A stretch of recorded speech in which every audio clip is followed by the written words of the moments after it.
Okay, next slide, please. Oh, here we go. This one. Yep. So students are welcome to enroll in our school at any grade level, not just kindergarten, and they will reap the benefits of our unique school regardless of when they enroll. A student enrolling in the ninth grade might follow the route pictured here.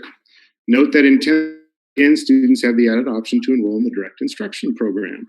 So this student comes to 10th grade, they know they want to work during school, so they take our workforce development skills workshop series. Again, building a resume, elevators pitch, they're exploring their skills and interests through the inventories, and then they enter into 10th grade.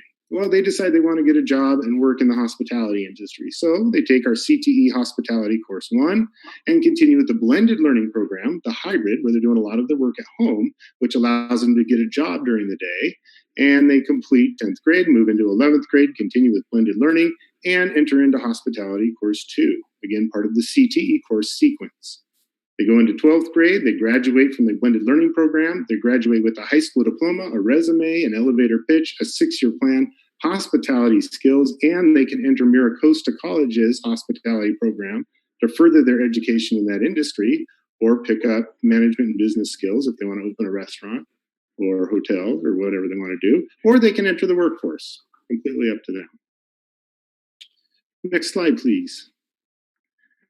So a really exciting component of this plan development process was surveying the students for their preference of name and mascot for our school. You can imagine the excitement that spurred amongst our student population. So after multiple surveys, much discussion, we landed on the name Surfside Educational Academy with an acronym of SCA and the mascot of a shark. And you can see a few of the student-submitted designs for the mascot on the screen. However, Dr. Vitale and Mr. Jennings have committed to helping us produce a professionally designed logo to represent our mascot.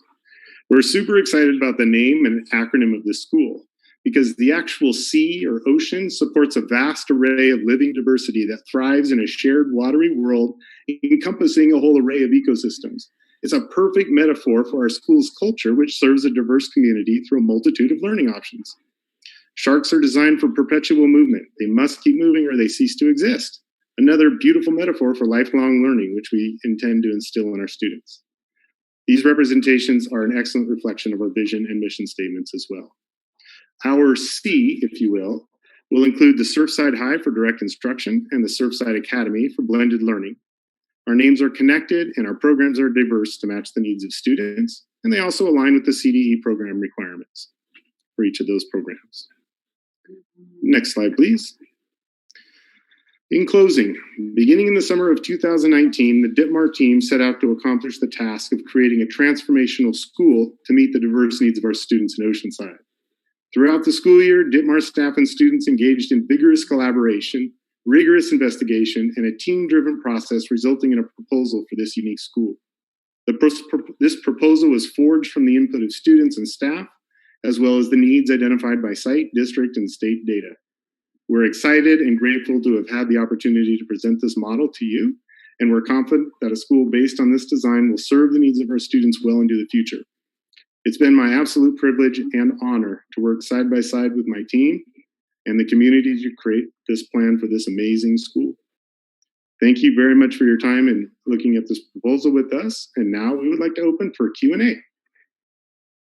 I kind of still have a comment. I'm still concerned about the focus on hospitality when, again, it's a low-paying industry overall.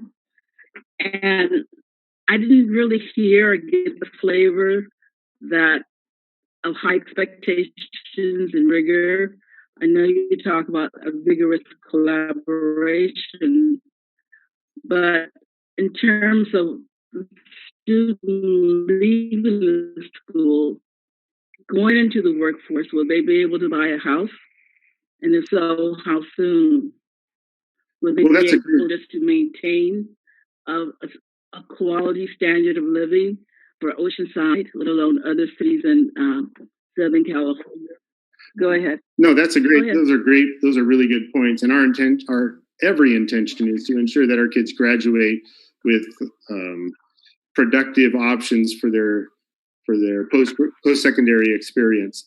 So all of our courses are A through G aligned, meaning that they when they complete those courses, they are qualified to attend a four-year university, just like any other school. So the rigor of the content is the same at your traditional high school as it is at ours. So they're not losing anything rigor-wise or academically by attending our school, they're gaining. So they not only have access to E through G courses just like everywhere else, they also have access to certain career paths that are unavailable in other areas. Again, our hospitality is one of many options that we could focus on.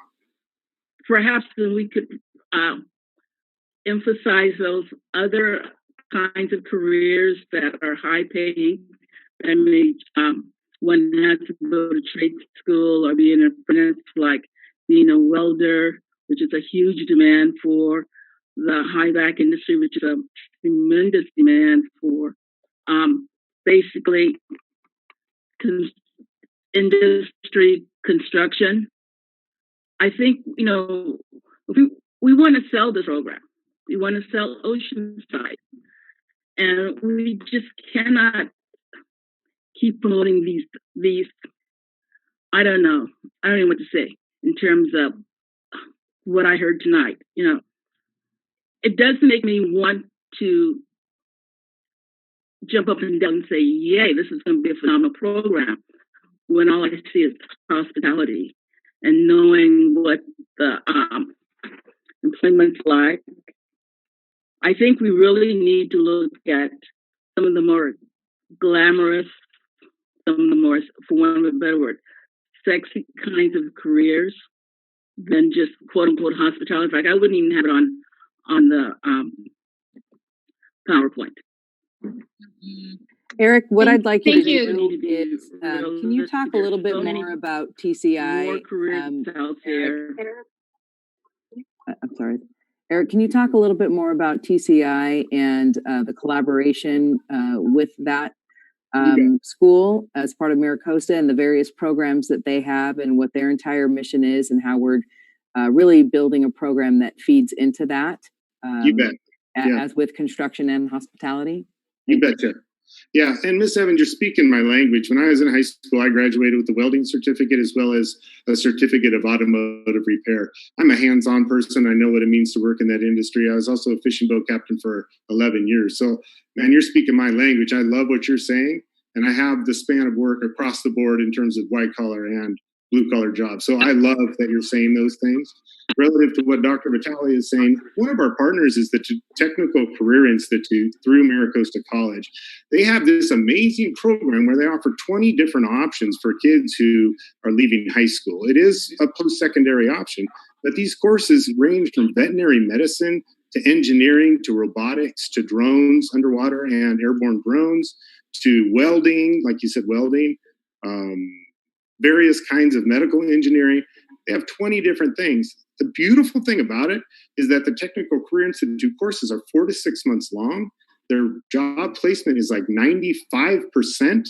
And the jobs that they place students in after 4 or 5 months start at $20 an hour and only go up from there as they earn additional certifications. So we've partnered with them to provide not only hospitality and construction, those are just the two we have on site, but we also have a menu of 20 other options available for our students, which we're fully prepared to prepare them for and guide them towards if they so choose. So I hear you about hospitality. There are students who gravitate towards that because, gosh, there are a lot of kids who want to own a restaurant someday. And not everybody's built to do that, but there are some. Again, 30% of the jobs in the state, or more than that actually, are in the hospitality industry. And they're not all low-paying jobs, but certainly we're not shifting all kids down that route. So, and you know, I don't want you to worry just about the hospitality part. I want you to look at the big program.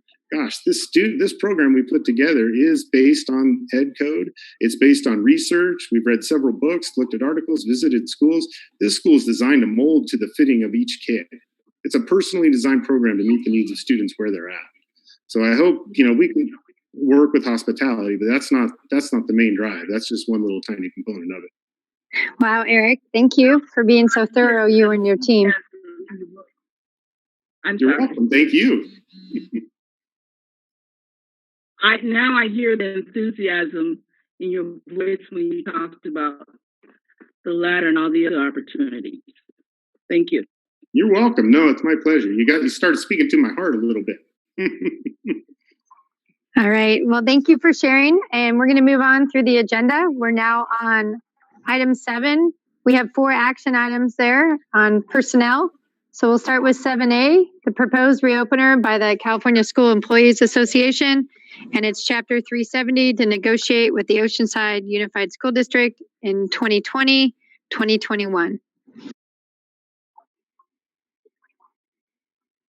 That's you, Todd. Sorry, I keep forgetting to do the mute. I apologize.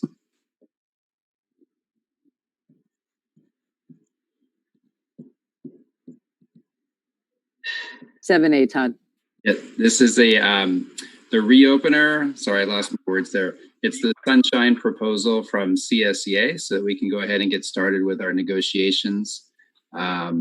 So we had brought ours to the board last month, as you recall. So this is the CSE's opener for negotiations for the 2020-21 school year. Thanks, Todd. Do we have any questions for staff, board members? No.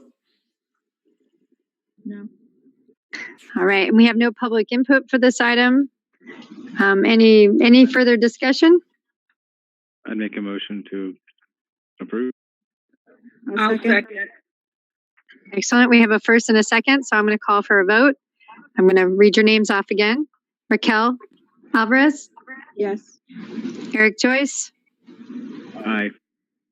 Eleanor Evans, Yes. And again, I do want to say congratulations on the collaboration. all right, and Mike Blessing, Yes. and myself, yes. So that passes 5-0. We're going to move on to 7B, the Declaration of Need for Fully Qualified Educators 2020, 2021. Todd, do you want to explain this? Yes, this is an annual item, but it does require specific board approval by the state California Commission on Teaching Credentialing. This is just a required estimate for potential permit waivers that the district may need for covering employees that are working to clear credentials. So again, it's just an estimate. There's no penalty for going under or over it. And we typically only need these in the areas of CLAD certification, bilingual, single subject, and SPED. We typically have qualified candidates in multiple subject. So if you look on there, you can see the assigned permit requests are 10 for single subject and 5 for special education. All right, do we have any questions for staff? Nope. Nope. Move to approve. Second. Great. All right, so I'll call for the vote again. Raquel Alvarez, Aye. Eric Joyce, Aye. Eleanor Evans, Yes. Mike Blessing, Yes. and Stacy Begin, yes.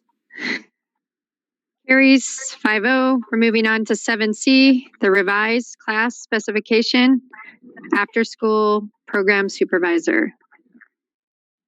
Right, HR continues to do its work on updating job descriptions. This is a classified position.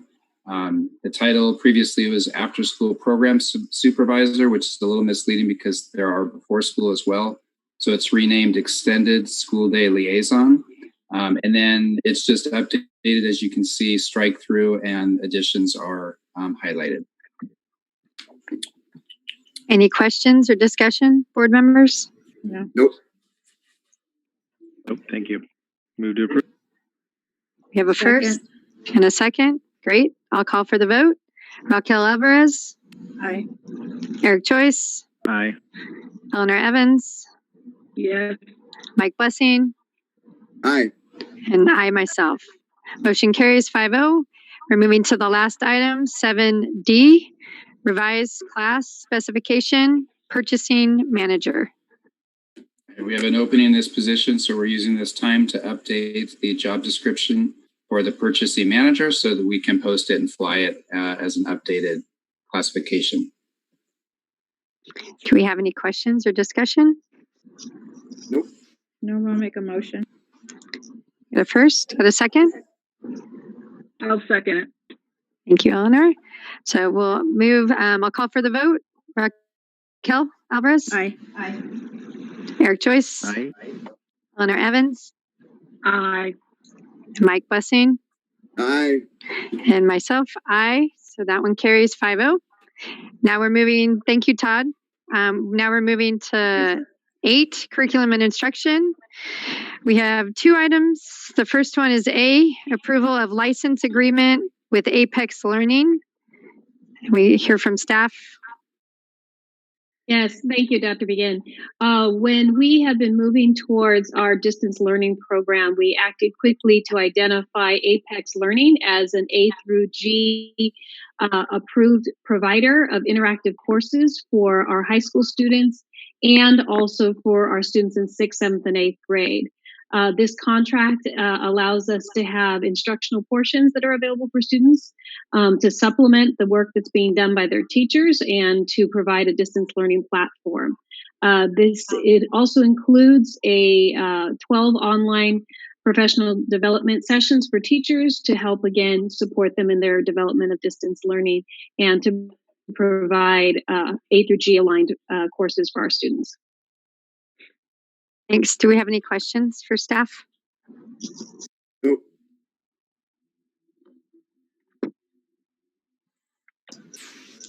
I'll entertain a motion. I'll make a motion. I'll second. Thanks. I'll call for the votes. Raquel Alvarez, Aye. Eric Joyce, Aye. Eleanor Evans, Aye. Mike Blessing, Aye. and myself, aye. Motion carries 5-0. So item 8B, approval of ethnic studies curriculum. Yes, good evening, board. We're very excited to bring forward tonight at the direction and vision of the board and our superintendent in ethics studies curriculum. This curriculum has been developed in partnership with our community members, our teachers and staff, to highlight the contributions of the diverse people in Oceanside Unified School District and to highlight the areas that we still need improvement in our community. We're bringing it to you this evening as we do want to make sure that it will be approved for UC credit with A through G approval rating, and that will be happening so that we can start this course in the fall. And this was a wide section of stakeholders, both community members, 2 board members participated in this adoption, and this work was led by Dr. Richard Lawrence over the last year. And this has been a collaborative inquiry process and one that we're really very excited to bring the outline tonight forward. And then more work will be continuing with the specific curriculum into summer. Thanks, Dr. Levy. Any questions or any board discussion you want to share your experience? No questions from me. Sounds great. I'm really excited about this program. First of all, it's coming from the community, it's grassroots, and many groups of people within our own Oceanside community are definitely not in the textbooks, the contributions they've made. And this is the opportunity to learn about that. And as we learn about other groups of people, we end up appreciating our own culture. And as I said, I'm really excited. I'm looking forward to seeing it implemented. And we are so far ahead of other districts in terms of this. And actually, quite frankly, we're kind of ahead of the state, okay, based on the information I'm getting for the Inquiry Qualification Committee. Thank you. I was really thrilled to be able to work on this committee to some degree when I could, and the work that they put forward was tremendous.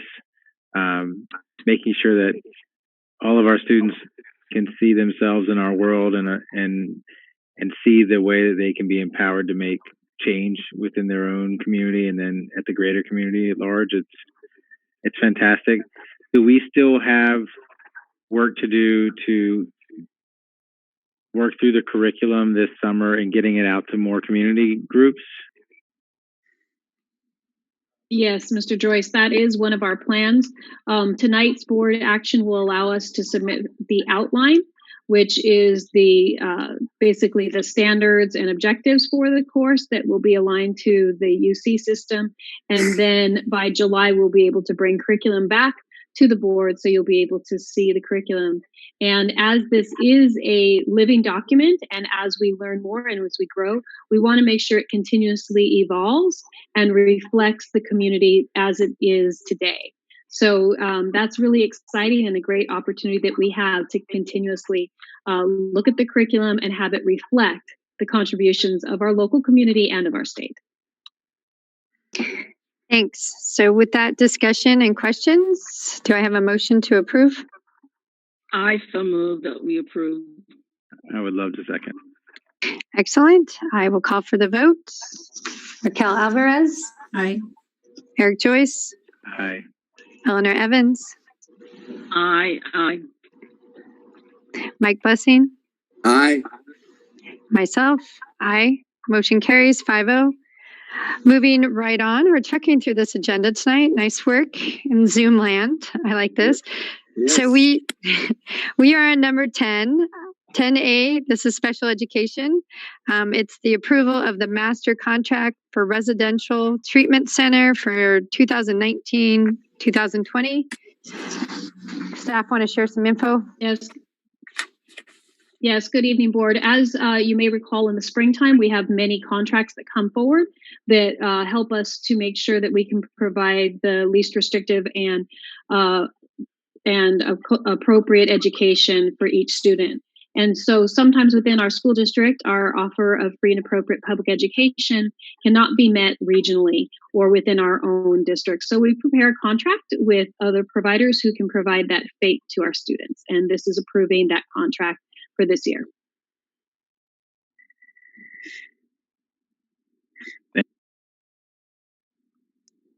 Yeah. I move to Second. Great. With no more discussion, we'll call for a vote. Raquel Alvarez. Aye. Eric Joyce. Eleanor Evans. Aye. Mike Blessing. Aye. Myself, aye. Motion carries 5-0. Thank you, Dr. Levy. So now we're moving on to item 11, business. We have 3 items. And let's see, and we have one public comment on 11B, which we'll take at the end. So let's start out with 11A, approval of annual commission installment premium to Keenan and Associates for supplemental employee retirement plan, SERP. So staff presentation. Yes, trustees, this item is to approve the annual commission to support our 2017-18 employee retirement plan that was previously offered. This payment is for year 3 of 5.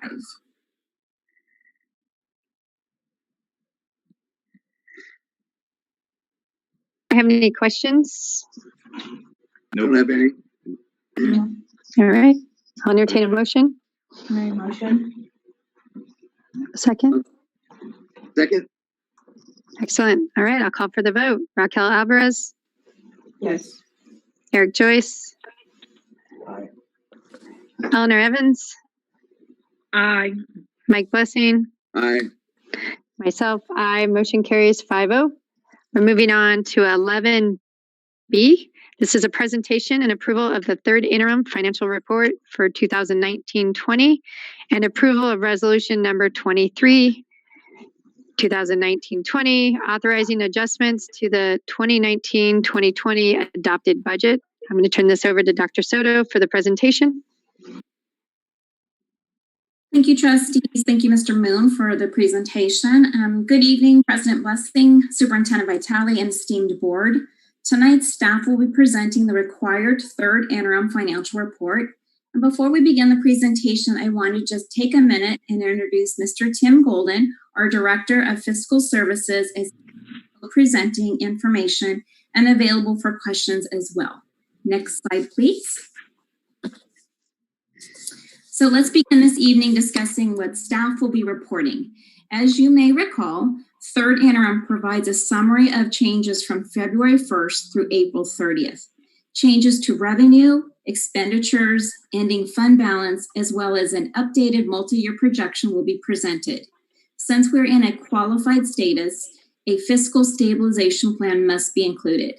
Lastly, we'll be concluding with next steps and provide some information as we begin planning for the adopted budget development next month. Next slide, please.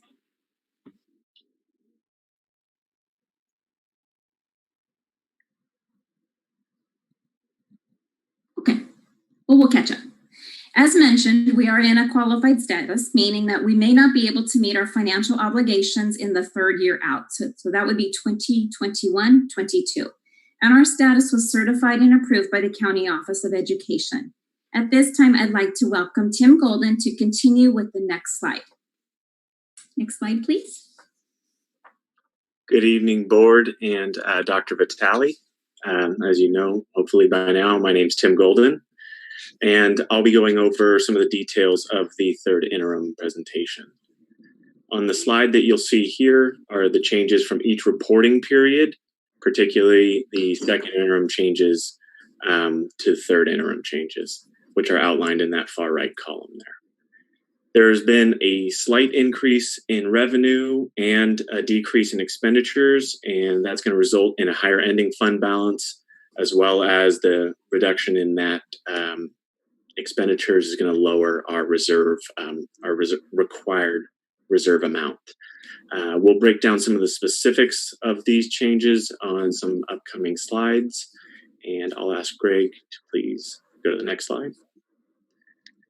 On this slide here, you should be able to see the changes to the revenue budget, and it's outlined here with LCFF. There were some changes as we submitted our P2 numbers, so a slight increase in LCFF revenue. Also, you will notice no change to federal revenue. State revenue, we received money for the COVID-19 LEA response funds, and those came to us in April. The local portion of the revenue changes resulted from increases in interest, some reimbursements, and some site donations. Next slide, please. The changes in the expenditures are largely due to vacancy savings, and you'll see that across the certificated, classified, and then also benefit categories there. We did increase supplies, the supply budget, and that is as a result to the COVID response funds that we received, the revenues. So as we have supplies that we need, PPE and other distance learning types of needs that have emerged, we're going to go ahead and increase the budget in those areas to address that. In services, you'll notice the increase here is primarily from special education contracts with our non-public agencies as well as our non-public schools. And these contracts are still in effect even during the distance learning period that we're going through right now.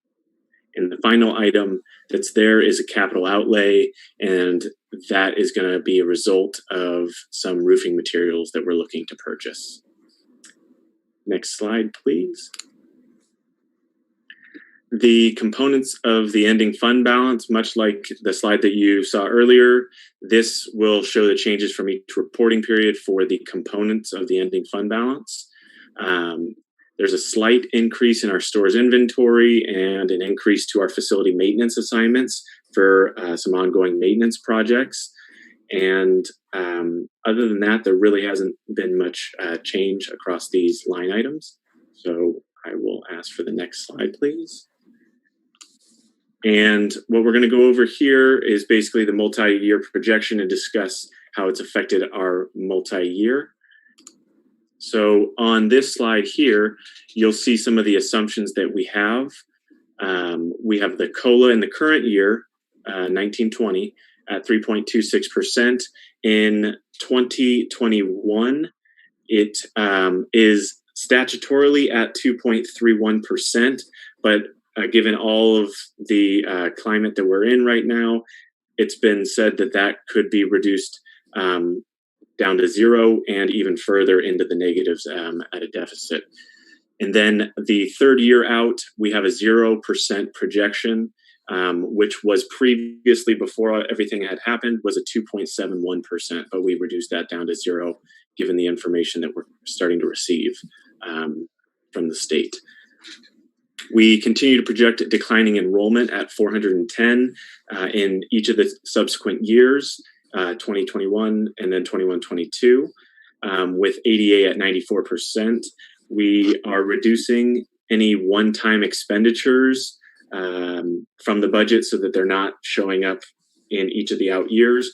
We have increases built in for health and welfare, as well as increases to the pension programs like STRS and PERS as those rates increase in each of those years for each of the subsequent years. Next slide, please. Here you will see the multi-year projection as of the third interim. And just as a reminder, this projection assumes that COLA is going to be at that 3.26%, the 2.31% for 2021, which is still subject to change, and then 0% for 21-22. And you'll notice there that we do in that third year show the additional expenditure reductions to maintain the 5% board reserve. And that is going to keep us in the qualified status. And a slight change, obviously, from the second interim report where it was closer to the 6 million range. And that's going to be primarily due to the changes when we zero out the COLA in that final year. Then that's going to result in a decent chunk of money that we lose in that third year out. Next slide, please. This slide will show the components of the ending fund balance for each year, assuming that COLA of 3.26%, 2.31, and 0, with a board reserve of 5%. And you'll just kind of see, it was outlined in some of the earlier slides, but this just is a representation of what those balances are here. So I'll give you a second just to take a peek at that. And next slide, please. So this is going to put us into a fiscal stabilization plan, as we've been before. And as Dr. Soto mentioned, we're still in qualified status, which will require us to provide this presentation. And she will be going ahead to continue with, oh wait, hold on a second. I lied. I still get one more. On this final piece here that I have to present, the revenue and expenditure adjustments, we're going to continue to evaluate the data as it comes in and analyze different scenarios with enrollment and information that we're receiving from the state that's rapidly changing each week. We will also review expenditures to identify possible budget solutions to see if there's areas where we can find some savings. And with that now, I'll transition in to Dr. Soto. Thank you, Mr. Gold. And next slide, please. So board staff is recommending adoption of the third interim financial report, and we will continue to receive guidance and support from our County Office of Education. And as we prepare for the adopted budget for 2021, which will be starting to be presented in the month of June, we wanted to share some preliminary information we're receiving to assist with our planning and assumptions. So again, these are assumptions and these are not part of the budget at this time. Next slide, please. So FCMAT has been very proactive with guidance to districts in the state of California due to economic impacts from COVID-19. And FCMAT has encouraged districts to plan for multiple adopted budget scenarios, all of which includes a zero COLA, as Mr. Golden previously mentioned, and a negative funded COLA. So a negative COLA means that not only would we not receive our already assumed COLA, but that our apportionment per student from the LCFF would also be lowered. Hence, the negative COLA in essence hits us hard twice with the decline in revenue in two different revenue categories. So FCMAT is advising us to assume that we will not receive any one-time revenue. Next slide, please. So for a negative COLA, FCMAT is recommending anywhere from a -2 to a -10%, and possibly even higher of a negative COLA. And I know that there's been talk about anywhere from a 12% to a 15%. Again, these are all talks based upon what could happen with the economy. And there's multiple considerations, such as the state revenue reductions impacting the Prop 98 rainy day fund. Next slide, please. So revenues will be closely monitored and adjusted. OUSD is expecting to receive $3.1 million under the Federal CARES Act. However, we cannot show this as revenue until it's received. And as of yet, we have not received it. So that is a potential revenue that's supposed to be allocated to us. For Senate Bill 117, as Mr. Golden previously mentioned, we were awarded just under the $300,000, and we have received this and we have already spent most of it on expenses related to COVID-19 and distance learning support, such as APEX licensing, such as technology and PPE equipment. We know that our revenue received has already indicated a decrease in Oceanside due to COVID-19 in the areas of declined transportation revenue and facility use fees. Since we're not able to rent out our facilities, we are already experiencing decline in revenue. Next slide, please. So due to the decline in the state revenue, education communities in the state of California could experience a decline of upwards of $18.3 billion. That's a B with billions. For comparison to the Great Recession in 08-09, the decline was 7.4. So Department of Finance is asserting that the widespread economic interruption caused by the global pandemic is unprecedented in modern history. Next slide, please. As we eagerly await the May revise this week, we are being cautioned that all information may not be available, and we could expect additional information in what is tentatively being called an August revision. We do understand the economic impacts from COVID-19 will extend beyond 1 year. And while we understand that we will be bringing an adopted budget in June, we are under the assumption we will need to bring a revision as early as August, hopefully in September, so that it can mirror the unaudited actuals. However, we may not have that luxury given the information that's coming about. Next slide, please. So I asked Mr. Golden to take the recommendation from FCMAT and run a scenario of COLA for 1920 at a 3.26 COLA, for 2021 a -2% COLA, and as we talked about the -10 for 21-22, a -10% COLA.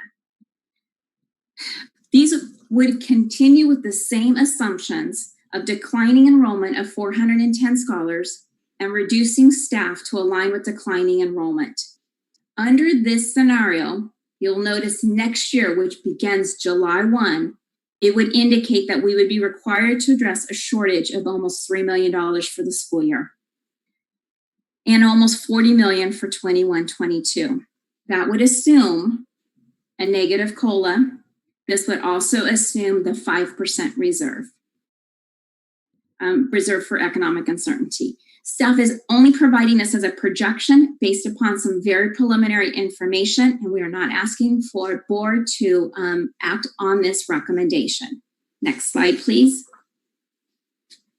With that, staff is asking for approval of third interim with the COLA, as Mr. Golden stated, of 3.26 for 2019-20, for 2.31 for 2021, and 0 COLA for 21-22, as referenced on slide 10.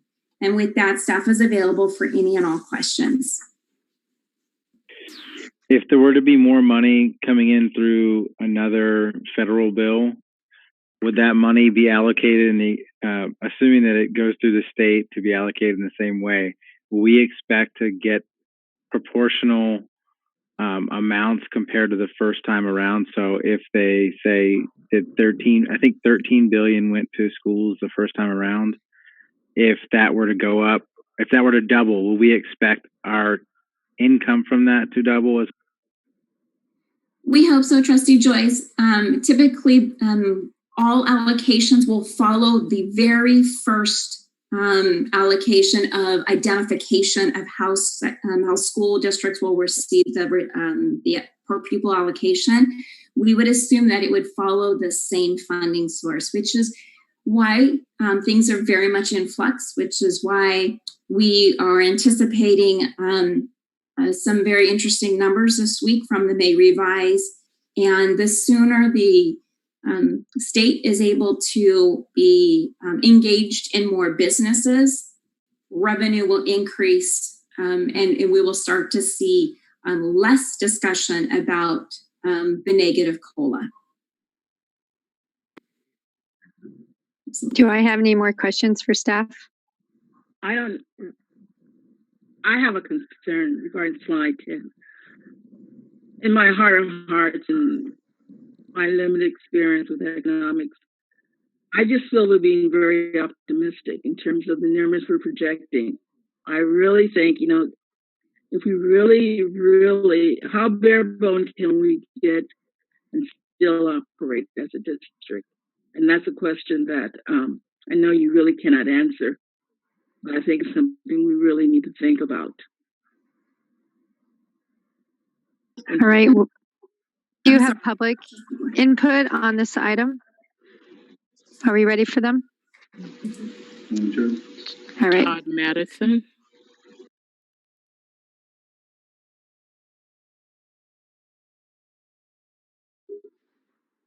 Hi, thanks. So our budget's now certified qualified again. After finally getting a positive following years of being on the edge, we blew all that up in a few months before the COVID crisis began. The problem is not that LCFF funding is insufficient, as we just saw. LCFF revenue is up almost 7% per year since we passed Prop 30, 3 times of inflation. Revenue is up over $5,000 per ADA in that time. There are plenty of districts that are able to balance their budgets on similar revenue. The problem up to now was not revenue, the problem was spending. Now we see the bloodbath ahead, potentially 40 million in cuts by 21-22. I hope we don't go near that, that's for sure. Well, the coronavirus itself was not predictable. We have most certainly been expecting a downturn in the economy for a number of years. That's what our reserve for economic uncertainties is for, of course, not just to spend because we have it. No amount of financial responsibility could have anticipated that what we're going through now, but we'd be in far better position if we'd actually done that rather than blowing up our deficit just because we had it, which is, of course, what we did last December and earlier this year. Bonus raises all around, above and beyond the annual raises built into the schedules just because we had it. Not because we could show data that we were uncompetitive in our local market, not because we could show excessive turnover, not because we were losing good people for pay issues, no real reason except because we have it. And unfortunately, now we don't. I've stood at this podium many times suggesting we use the rising revenues to put the district in better financial shape to weather downturns. We didn't do that.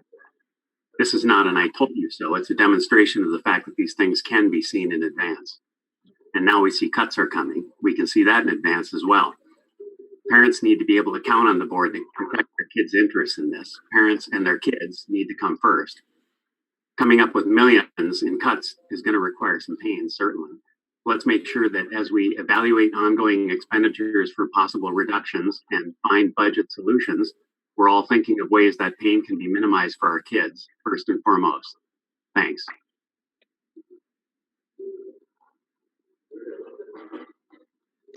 Thank you, Todd. Thank you, Todd. So with this item, 11B, is there any more board discussion?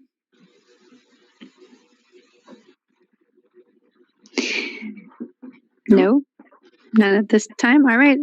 I'll entertain a motion to approve the third interim. I'll move approval. Second. Thanks. I'll call for the vote. Raquel Alvarez. Yes. Eric Joyce. Yes. Eleanor Evans. Yes. Mike Blessing. Yes. Myself, yes. Carries 5-0. Moving on to 11C, renewal of legal services agreement with Fagan Friedman, and Fulfrost. Staff? Trustees, this item is to approve the renewal of our annual agreement for legal services with Fagan, Friedman, and Fulfrost, also known as F3. Do we have any questions?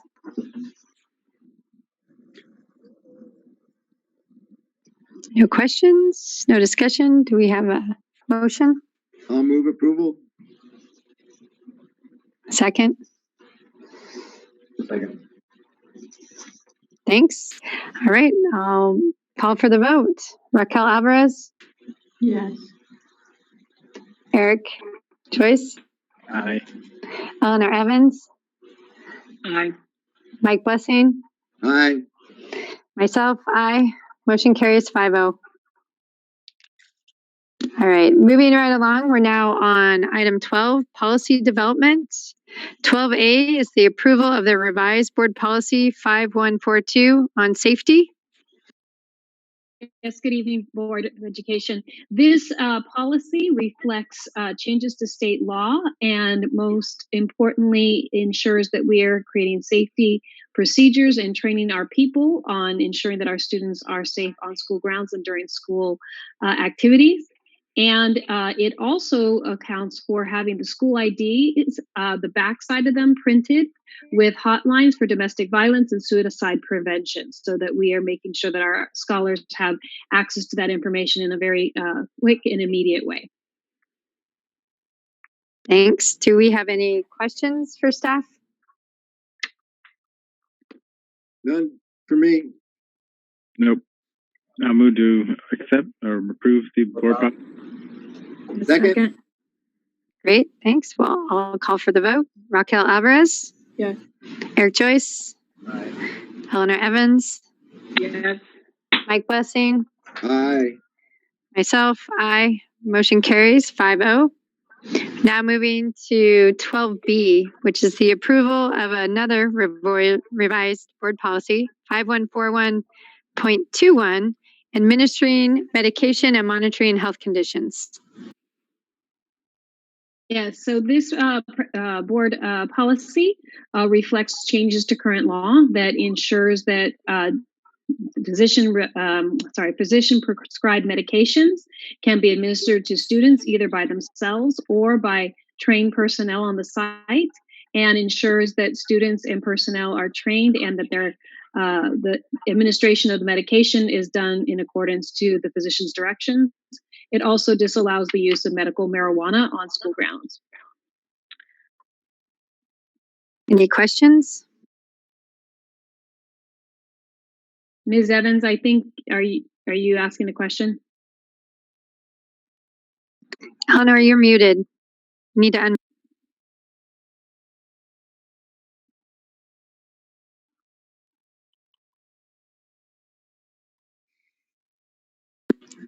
We'll give it a second to see if she can get her question in. Do I need to repeat it? Yes. Do you have a question? Go ahead and Yes, repeat please. Okay. My question is, if a student is able to medicate himself, self-medicate, will there be an adult there to supervise, or they're just on their own? Yes, and specifically, Ms. Evans, this law and this board policy outlines two specific things: an asthmatic inhaler and an EpiPen.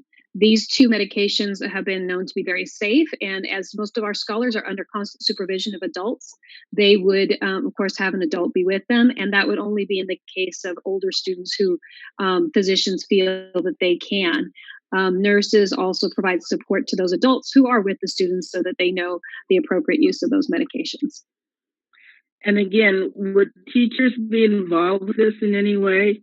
I know that was an issue prior to this bill, but yes, Ms. Evans, this actually is a cleanup of that.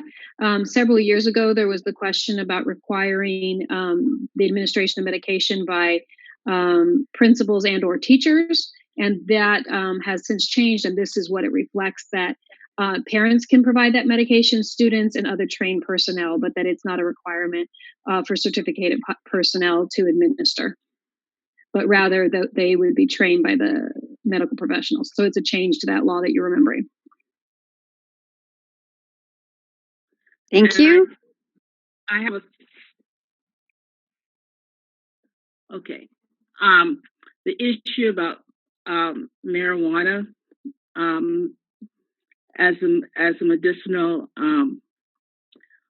alternative medicine, we're saying it's not allowed in the schools. What if we have a physician who says the student or this employee or whomever absolutely has to have this? Does the student then leave campus, take the medication, and come back, or their parent takes them and then they come back, or what?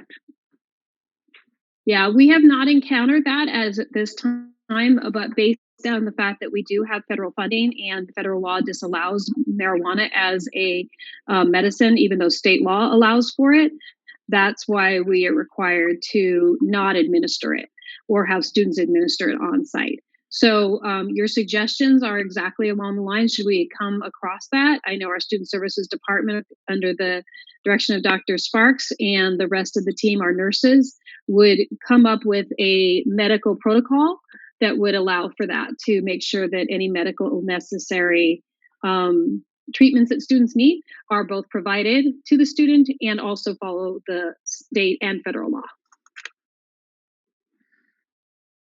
I've got a question here. I'm sure we didn't expect to get in the weeds along this, but does the I don't have much fear that the feds would be monitoring or chasing us on the use of medicinal marijuana by students, bona fide. But do we have any tallies of other school districts up and down the state, how they're falling down on this issue, this policy, this approach, banning it or not? I don't know, but it's something I could look up and follow up with for the Friday letter. Maybe not this week, but next week. Yeah, I'll support this tonight. I could see this changing over time, and I just would be more interested in us following how it's treated up and down the state in the coming year. Thank you, Mr. Blessing. Thank you. All right. Thanks for the good questions. Do I have a motion? I'll make a motion. Do I have a second? Second. Great. I'll call for the vote. Mike Blessing. Aye. Eleanor Evans. Aye. Raquel Alvarez. Aye. Eric Joyce. Aye. And myself. Aye. Motion carries 5-0. Sorry, I had to switch it up a little bit. Sorry. See, that lightens it up well. That's very good. Just wanted to make sure you're paying attention. Just kidding. No, sorry. Look at that question. Just came up just off the board right there. It was great. Nice work. Way to pay attention, guys. Good job. 12C, adopt resolution number 27, federal education funding in light of impacts associated with COVID-19 pandemic. Who's talking on that? Does anyone ever feel like they're in the Saturday Night Live stay-at-home sketch that they did a couple weeks ago? That's how I feel right now. Okay. This is an opportunity for the board to participate in heavy advocacy, as you generally do, and it's a resolution to continue funding and to advocate for federal funding amidst the COVID and not cuts. I think we have a couple of board members that want to speak to the importance of this item and advocacy and funding.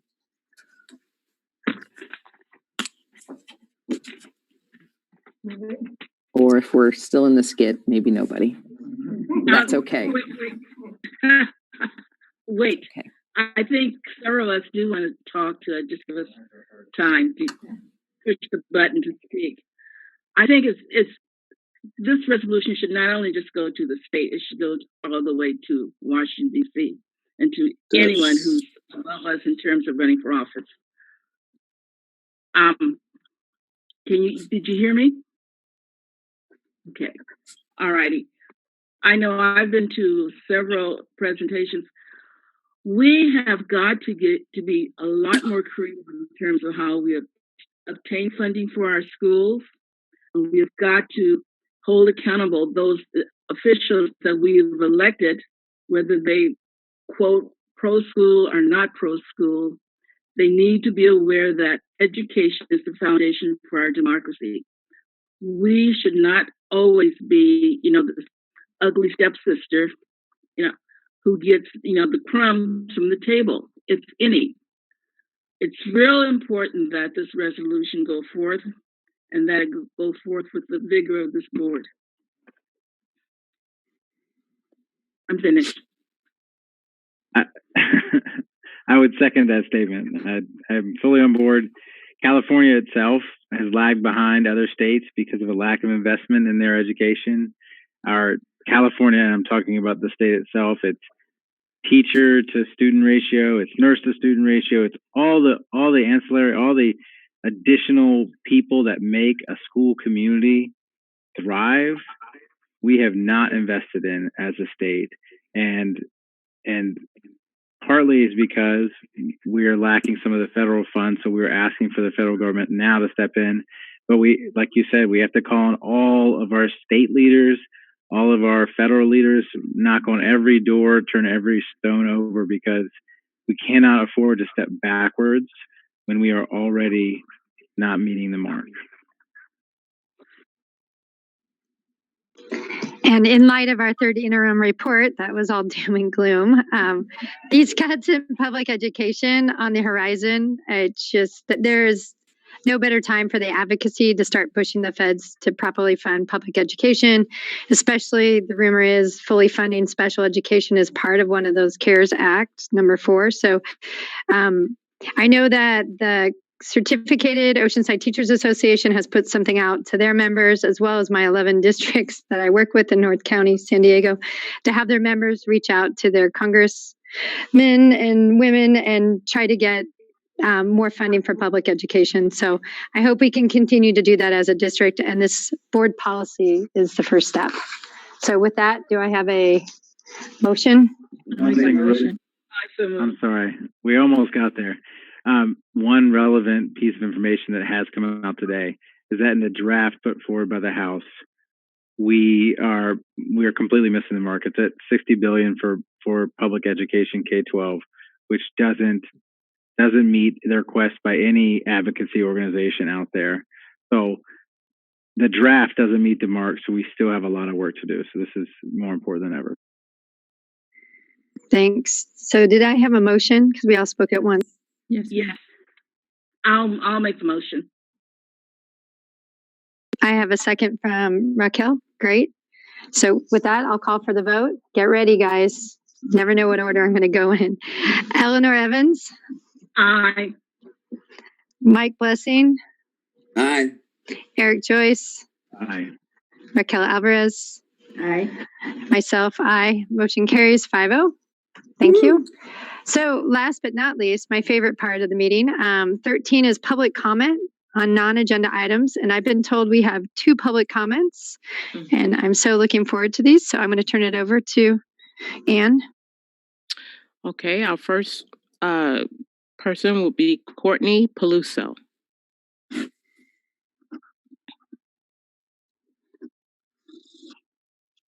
Hello, good evening. My name is Courtney Peluso. I am Senior Class President at El Camino High School. I am speaking on behalf of all seniors in OUSD.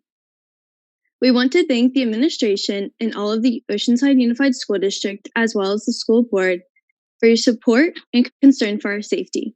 I also want to thank my advisors, Ms. Gonzalez and Mr. Gerard, for their support during this time. We understand this is a hard time for everyone and that safety is a first priority. However, it is crucial that we honor the graduates during this historic moment in a historic way.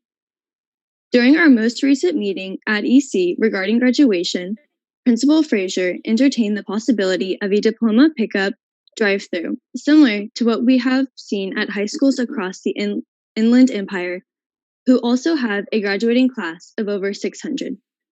We think this is a wonderful idea. It follows safety guidelines, honors our class, and would give us a small piece of familiarity of a traditional graduation. In comparison, Mission Vista will be celebrating with a drive-through graduation, while schools such as Rancho Bernardo and Vista still plan to have their traditional graduation. Different traditions, but in the same district, leaving our district families and seniors wondering what makes us unable to do so as well. We do not expect our typical ceremony, as what is happening worldwide is anything but typical. We know there would be many flaws in waiting out COVID-19 in order to attend a traditional ceremony. Oceanside seniors propose a plan that follows social distancing and use of masks. With Oceanside High having the largest field in San Diego, they would want to use that to their advantage. They have done the logistics and mapped out a safe ceremony that would be similar to their traditional graduation, yet at their home location versus the beach. Families can live stream from their homes to ensure safety against the pandemic. We have worked 13 years to get to this point, for the dream to walk across the stage as we say goodbye to our home for the past 4 years. Some students won't have the opportunity to graduate ever again. We are also aware that both schools have different traditions, and we do not expect to have replicated ceremonies. We have united as a student community to strive for a greater honor in addition to our virtual presence. We ask that you please listen to our voice. We are only asking for a memory during this historic moment that is well deserved by the class of 2020. We appreciate the opportunity to save a piece of history with our virtual graduation ceremonies. We know that our classmates need closure and celebration on a job well done. We are immensely thankful that our administrations are trying to make it as normal as possible with the most impossible of situations. Thank you again for your time. Thank you, Courtney. Our next speaker is Sue Simpson.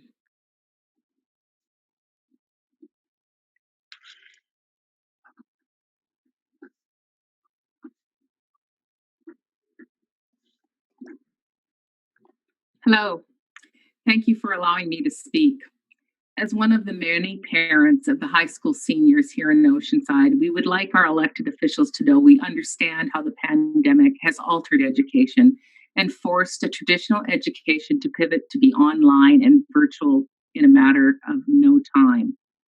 The students and families have adapted quickly and appreciated the efforts of Oceanside Unified School District in the delivery on education and nutritional support for these families in need. However, we are sorely disappointed in what is being offered to the senior classes in lieu of the traditional pomp and circumstance that Oceanside has always provided their graduates in the past. I know students, faculty, staff, and families have offered up alternative celebrations, as was reflected in yesterday's letter, as well as the students speaking previously. In the letter yesterday from the high school principals, it stated that while there has been some interest in a drive-through graduation, we are not able to move forward with such an event due to the San Diego public health order. Well, now, last I looked, San Marcos was in the same county as Oceanside, and so is Mission Vista. And that makes me ask why a drive-through graduation, in addition to the virtual celebration, can happen for San Marcos seniors and Mission Vista seniors, but not Oceanside. The superintendent from San Marcos has informed their district that they'll be celebrating their class of 2020 graduates in two different ways, with the video commencement and the drive-through graduation. The drive-through graduation allows the graduates to wear their caps and gowns and walk across the stage, receive a diploma, take official pictures, and families can witness from their cars. This very important milestone. This simple approach gives opportunity to replicate some of the most cherished moments that graduation bestows while adhering to the state and county physical distancing requirements. It's exactly the same way Oceanside Unified did when they were distributing meals and Chromebooks to students, honoring public distancing. Help me to understand how that's different. I would be remiss not to mention that in the second letters that the seniors received, and by what was said at the beginning of this meeting by the superintendent, that you are working with your student leaders, your teachers, your community leaders to create additional celebrations for our students. Please let us know what that is. The class of 2020 are the first babes that were born after 9/11. And now they are our newest citizens. They are young electorates. emerging into a very different world than we have ever known before. They deserve more. Many parents are very willing to help and participate in planning and executing a deserving celebration following all the guidelines set forth. I'm happy to volunteer myself to assist in this effort. Thank you for your consideration, and I hope you will change the direction for our graduates. Thank you. Thank you, Sue. Is that all our public comment? So we're moving on to 14, board staff discussion. Anybody like to share, speak? No, well done. Meeting, way to go, Stacy. Yeah, all right. Well, if we have no board discussion, we'll go ahead and adjourn the meeting. I don't have a gavel. They didn't give me the gavel. Just bang it. Good grief. Anyways, yeah, we're going to adjourn the meeting. Thank you for the individuals online. We had almost 80 people at one point online. We do have another meeting scheduled for May 26th. This is a board study session on facilities, and that will be at 5 p.m. and you'll see something posted for that. And that will be done virtually as well at this point. So thank you for joining us. Have a nice night. Meeting adjourned. Good job. Way to go.